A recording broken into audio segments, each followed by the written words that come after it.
My name is Mike Hulet, and I work here in the Poultry Science Department of Penn State University. And my duties are more or less in research and extension. And I also teach a class in poultry production. I've been in Poultry Science Association for over 30 years, and starting out as a student, graduate student, in both Utah and also in Michigan, and then as a faculty member in Virginia and Pennsylvania. I grew up in rural southern Utah on a dairy farm. But on our dairy farm we also had some layer chickens and also had some turkeys that roamed around. It was a real good environment to grow up, and you learned to work hard and you learned about animals, which I think helped me in my career. My responsibilities growing up on the farm were varied. You know, of course there was milking the cows morning and night, but also being able to feed them. It was also pretty fun. Some of the things that we had were taking the heifers up into the mountains during the summertime. So we would take them from the lower pastures up into the top of the mountains. That was always probably one of my favorite memories of growing up on the farm. When I went away to college, it became kind of natural. I thought when I first went to school I was going to be a physics major. After the first semester I decided maybe physics wasn't my forte, but wanted to have something that would combine science with my background on the farm. And that turned out to be animal science. And it was interesting to be able to go to school and thinking of the different careers that would be available. And research became a real interest, and naturally led into, after my undergraduate career, going into graduate school there at Brigham Young University. When I went to school, I was trying to choose what area that I wanted to study. And a background in dairy, I naturally assumed that I would maybe look at dairy science as something that I would want to do further work in. I was interested also in reproductive physiology. And then when I looked at the different projects that were available in reproductive physiology at the school, they had a study in looking at turkey reproduction, looking at different times and whether they could monitor and change the time of oviposition, which is laying of the eggs, and doing that by just changing when day started and when day ended. And it was very interesting, and was quite interested in thinking that that was something I could do.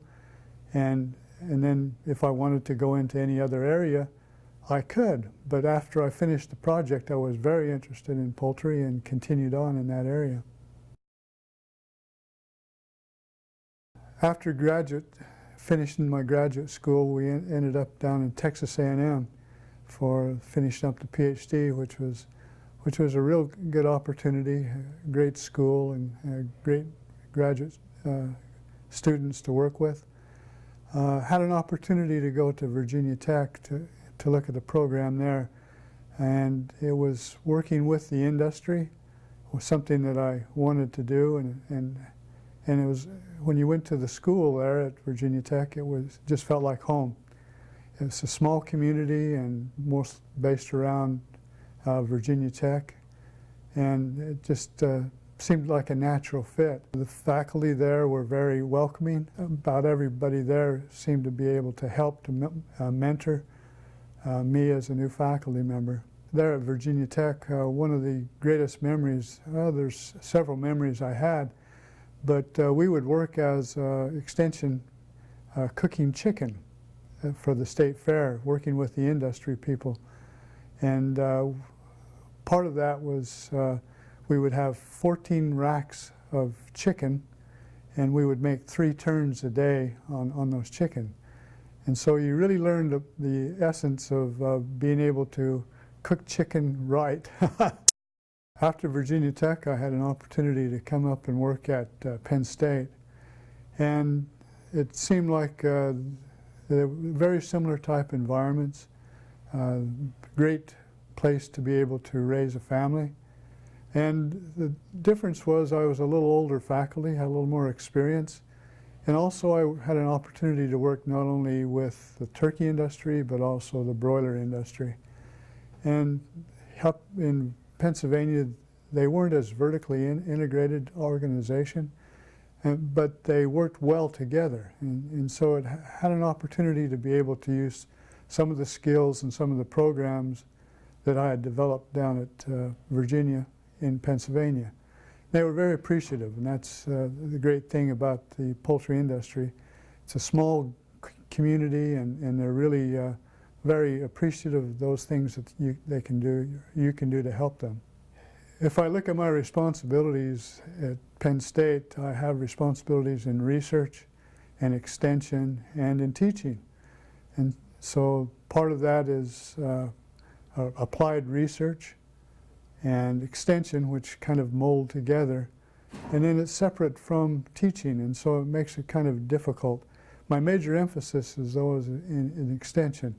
And I'm probably most proud of the program that I've had working with the different incubator companies and hatcheries, being able to go in and evaluate their strengths and weaknesses, being able to pinpoint maybe some things they can change, and then see that implemented, that they made changes and they saw improvements in performance.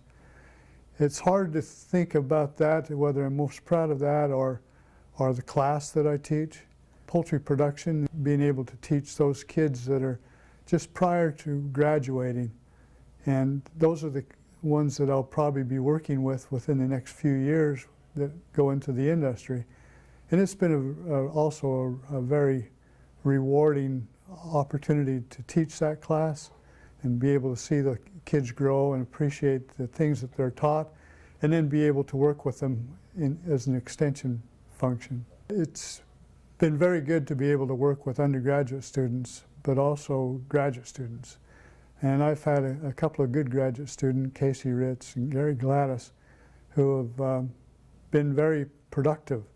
It's been very gratifying to see their education and to be able to see them take their training and do well at that, and then also be able to be very productive in their further careers has been very gratifying.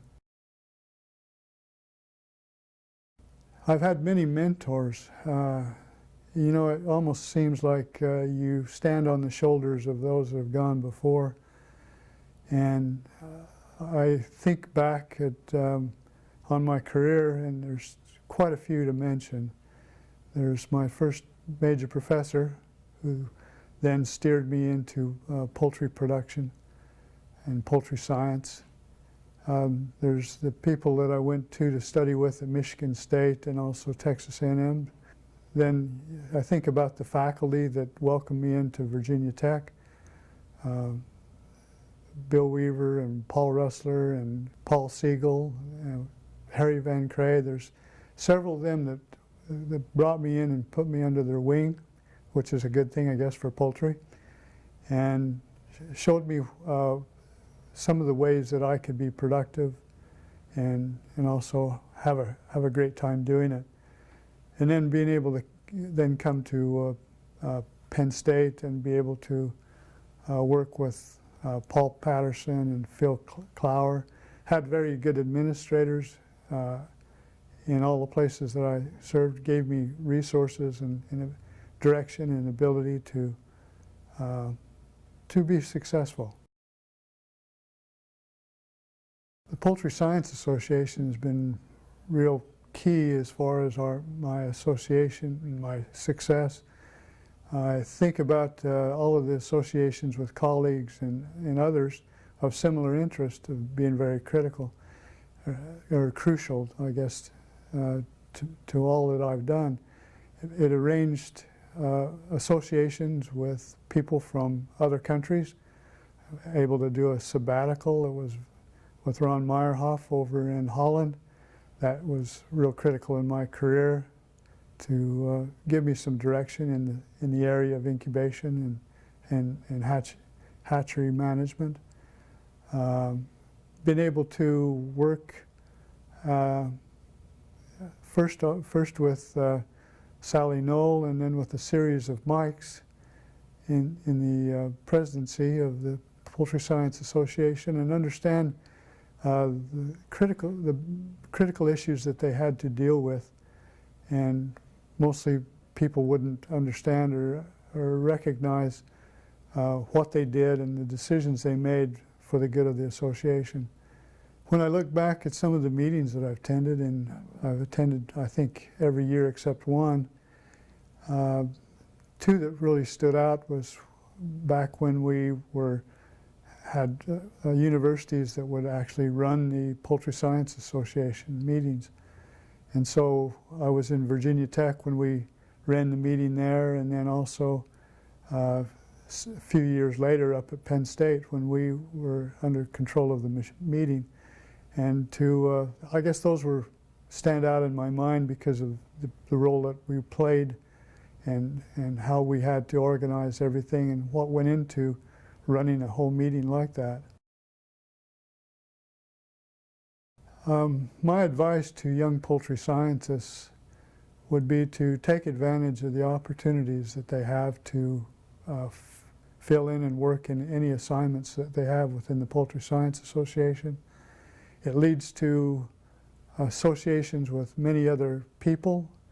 It leads to opportunities for foreign work, where you get an idea of the global nature of the Poultry Science Association as well as the global nature of the poultry industry. It adds to your understanding and to your career, and it sometimes gives you some focus on where your program is going to lead and where your career is going to lead. I have 6 kids. They're all married now and have 11 grandchildren. It's a real pleasure to be a grandfather. If I look back, I wouldn't be in the situation I am today if it hasn't been for my wife and the support that she's given me. Having 6 kids and being able to take care of them and allow me the opportunities to spend time at work, spend time in travel, spend time trying to do the best job I can and be successful in this area. If it wasn't for her, none of this would happen. Looking ahead for the future of poultry science has been real beneficial to have been the Secretary-Treasurer for 6 years, to see the challenges and opportunities that have come to the association and to the leadership and having to make decisions. But as with the poultry industry, we're seeing more global change. And we see that the poultry industry is moving in a global area. We're seeing more people from different countries join with us, which has added to what we're doing, added to our research, added to our opportunities for working together with other colleagues from not only Europe and Asia, but also South America. I see the future of poultry going in all those areas, and it's very gratifying to see. As I've had an opportunity to travel to many parts of the world, we see that similar problems, we also see different problems and opportunities. And I see poultry being able to, Poultry Science Association gearing up to be able to meet those challenges. Being made a PSA Fellow has been both humbling and I feel very honored to be put in this position. It means being able to be in the same position of those who have mentored me and helped me along my way, those same individuals that I've stood on their shoulders. It also leads me to believe that there's some responsibility there to also mentor and lead others along the same path.